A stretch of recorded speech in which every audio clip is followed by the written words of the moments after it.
ہے، ہمارے گھروں میں موجود ہے، ہماری مساجد میں موجود ہے، لیکن میرے اندر تو کوئی تبدیلی نہیں، ہمارے معاشرے کے اندر تو کوئی تبدیلی نہیں۔ ہم تو قرآن پڑھتے بھی ہیں، سنتے بھی ہیں، سناتے بھی ہیں، درس کی بڑی بڑی مجلسیں اور محفلیں ہوتی ہیں، لیکن معاشرے میں تو کوئی انقلاب نہیں، معاشرے میں تو کوئی تبدیلی نہیں۔ اس لیے میں آپ بھائیوں اور بزرگوں سے، ماؤں بہنوں اور بیٹیوں سے یہی گزارش کروں گا کہ ہم یہ چاہتے ہیں کہ لوگ اس قرآن کے ذریعے معاشرے کو تبدیل کرنا سیکھیں۔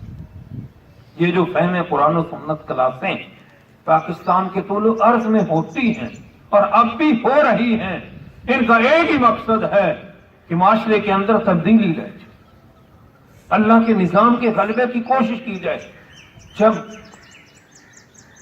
دھرتی کائنات رب کی ہے تو پھر نظام بھی رب کا چلنا چاہیے، اور اس نظام کے نہ ہونے کی وجہ سے پوری دنیا کے اندر بد امنی بھی ہے، دہشت گردی بھی ہے اور بے سکونی بھی ہے۔ تو اس لیے میں آپ بھائیوں اور بزرگوں سے، ماؤں بہنوں اور بیٹیوں سے یہی گزارش کروں گا کہ اس کلاس کے لیے محنت کرنا، اس کلاس کے لیے وسائل خرچ کرنا، اس کلاس کے لیے لوگوں کو دعوت دینا، اور اس کلاس کے لیے اپنے بچوں کو، بیٹوں اور بھائیوں کو، ماؤں بہنوں اور بیٹیوں کو ساتھ لے کر آنا، یہ بڑی عظمت کی بات ہے۔ فرمایا یا ایھا الذین آمنوا قوا انفسکم واہلیکم نارا، اے ایمان والو اپنے آپ کو اور اپنے گھر والوں کو جہنم کی آگ سے بچاؤ۔ اور اللہ کے پیارے نبی صلی اللہ علیہ وسلم نے فرمایا الا کلکم راع وکلکم مسئول عن رعیتہ، اگر ہو تم میں سے ہر آدمی راعی ہے، ہر آدمی ذمہ دار ہے، ہر آدمی چرواہا ہے، اور ہر آدمی سے اس کی ذمہ داری کے متعلق پوچھا جائے۔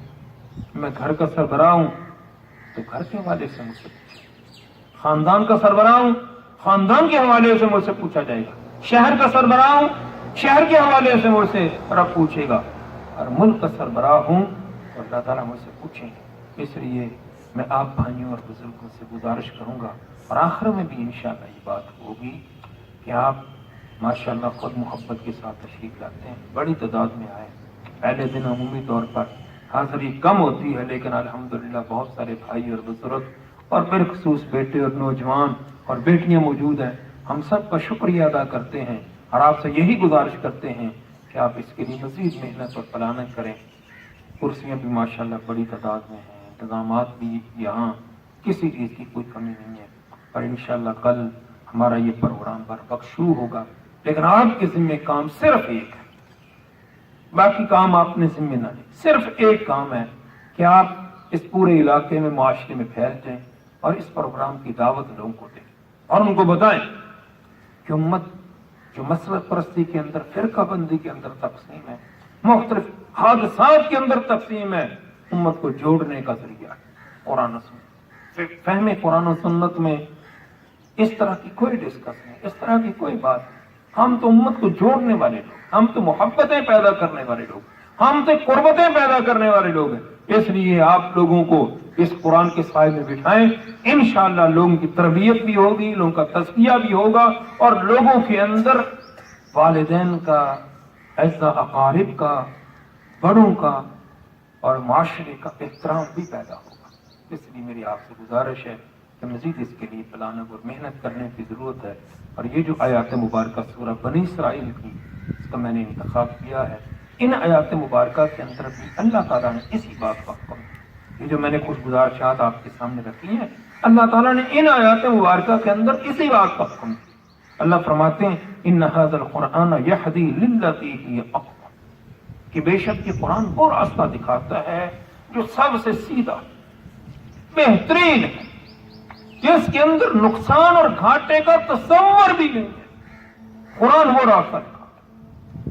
ہر آدمی یہ چاہتا ہے، ہر آدمی کی یہ خواہش ہوتی ہے کہ میں وہ کام کروں جس کے اندر فائدہ ہے، جس کے اندر نفع ہے، جس کے اندر نقصان نہیں ہے۔ کسی فرد کو اگر یہ پتہ چل جائے کہ جو کاروبار میں نے شروع کیا ہے اس میں یقینی نقصان ہے، وہ کبھی بھی وہ کاروبار نہیں کرے گا۔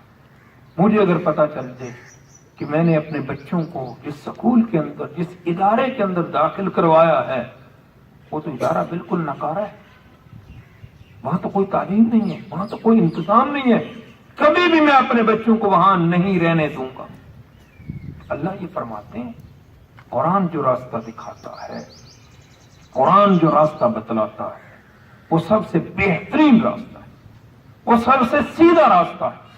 ڈاکٹر کی بات مانتے ہو، معالج کی بات مانتے ہو، کاروباریوں، کاروبار جو کرنے والے لوگ ہیں، ماہر ہیں، ان کی بات مانتے ہو، لیکن نہیں مانتے ہو رب کی بات۔ رب پر ایمان ہے، رب پر یقین ہے، لیکن رب کی بات نہیں مانتے۔ ہمیں یہ یقین ہے کہ قرآن و سنت کے اندر کامیابی ہے، لیکن اس راستے کو اختیار کرنے کے لیے میں اور آپ تیار نہیں، فرد بھی تیار نہیں ہے، اجتماعیت بھی تیار نہیں ہے۔ اس لیے فرمایا ان ھذا القرآن یہدی للتی ہی اقوم، بے شک یہ قرآن وہ راستہ دکھاتا ہے جو سب سے بہترین، سب سے سیدھا ہے۔ میرے بھائیوں اور بزرگوں، ماں بہنوں اور بیٹیوں، ابھی رمضان گزرا اور رمضان کی جو فضیلتیں ہیں، برکتیں ہیں، رحمتیں ہیں، وہ آپ جانتے ہیں۔ رمضان کی سب سے بڑی فضیلت یہ ہے کہ رب نے اسی رمضان میں یہ قرآن مجید نازل فرمایا۔ رب چاہتا شعبان کے اندر نازل کر دیتا، رب چاہتا رجب کے اندر نازل کر دیتا، رب چاہتا ربیع الاول کے مبارک مہینے میں یہ قرآن مجید نازل ہو جاتا، لیکن رب نے قرآن کے نزول کے لیے رجب کا، شعبان کا، ربیع الاول کا انتخاب نہیں فرمایا۔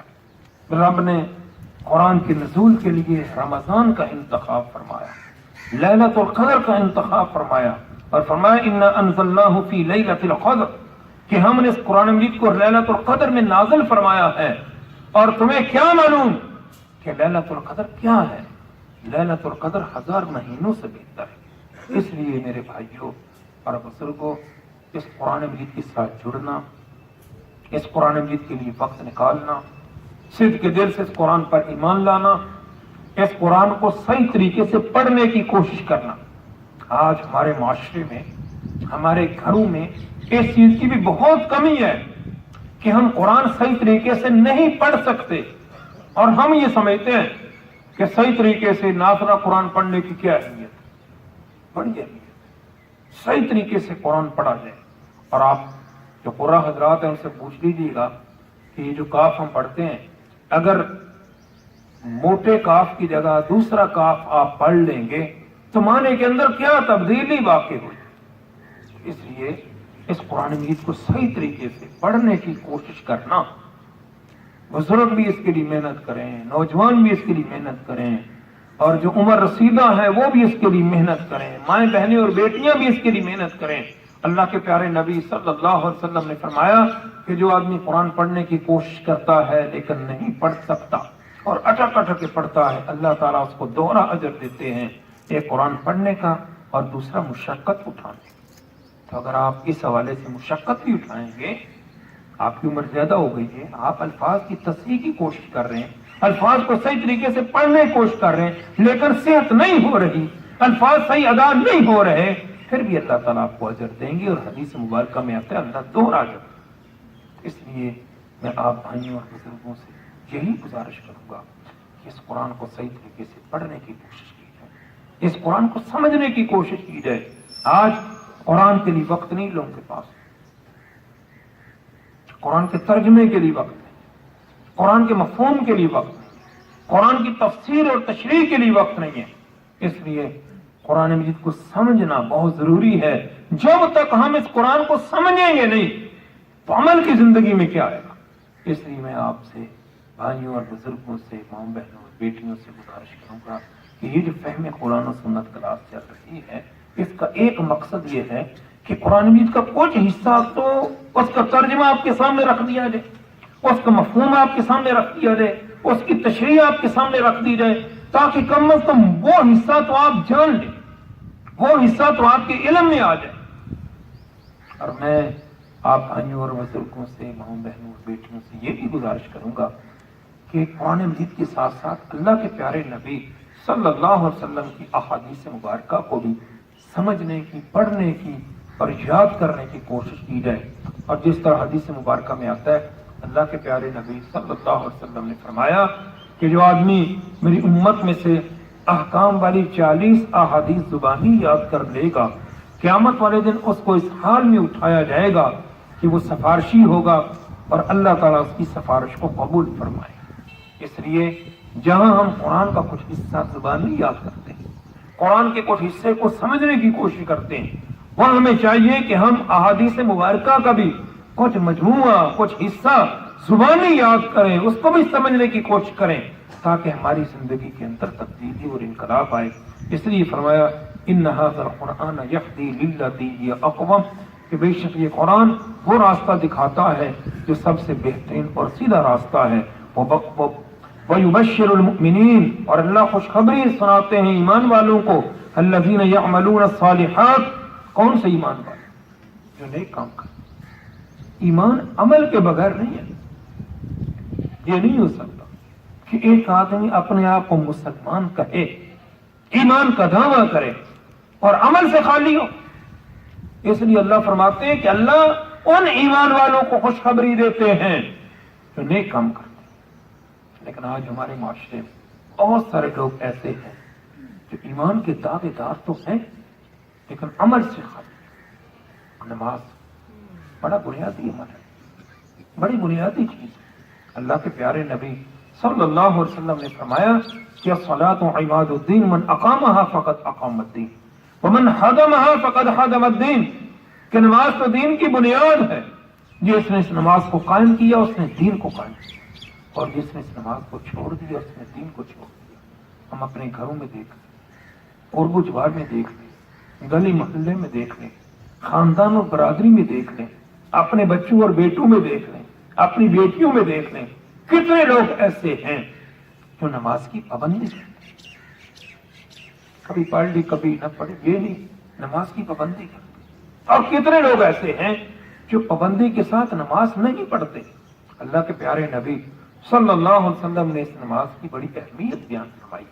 حدیث مبارکہ میں آتا ہے اللہ کے نبی صلی اللہ علیہ وسلم نے فرمایا کہ جو آدمی نماز کی پابندی کرتا ہے، نماز کا خیال رکھتا ہے، نماز کی حفاظت کرتا ہے، قیامت والے دن اس کے لیے نور ہوگا، روشنی ہوگی، کامیابی کی دلیل ہوگی، اور اللہ تعالیٰ اس کو انبیاء، شہداء اور صالحین کے ساتھ اٹھائیں۔ اور جو آدمی نماز کی پابندی نہیں کرتا، نماز کا خیال نہیں رکھتا، نماز کی حفاظت نہیں کرتا، قیامت والے دن اس کے لیے کوئی نور نہیں ہے، کوئی روشنی نہیں ہے، کوئی کامیابی کی دلیل نہیں ہے، اور اللہ تعالیٰ اس کو فرعون کے ساتھ، حامان کے ساتھ، قارون کے ساتھ اور ابی بن خلف کے ساتھ اٹھائیں۔